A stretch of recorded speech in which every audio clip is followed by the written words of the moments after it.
আসসালামু আলাইকুম world everybody, সবাইকে আমার সালাম জানাচ্ছি। আমি আমার মনের কষ্টের থেকে একটা কথা বলছি।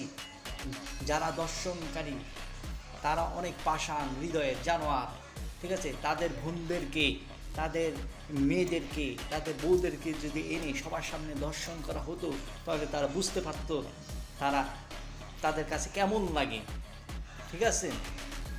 আর দ্বিতীয় আর মেন কথা হলো আল্লাহর ভয় নাই, জাহান্নামের ভয় নাই, এটাই। আর দ্বিতীয় কথা হলো, আর একটা চিন্তা করছি, দুঃখের সাথে বলছি যে রমজান মাস আসলে মসজিদে অনেক লোক দেখা যায়, জুম্মার নামাজের মতোই মনে হয়।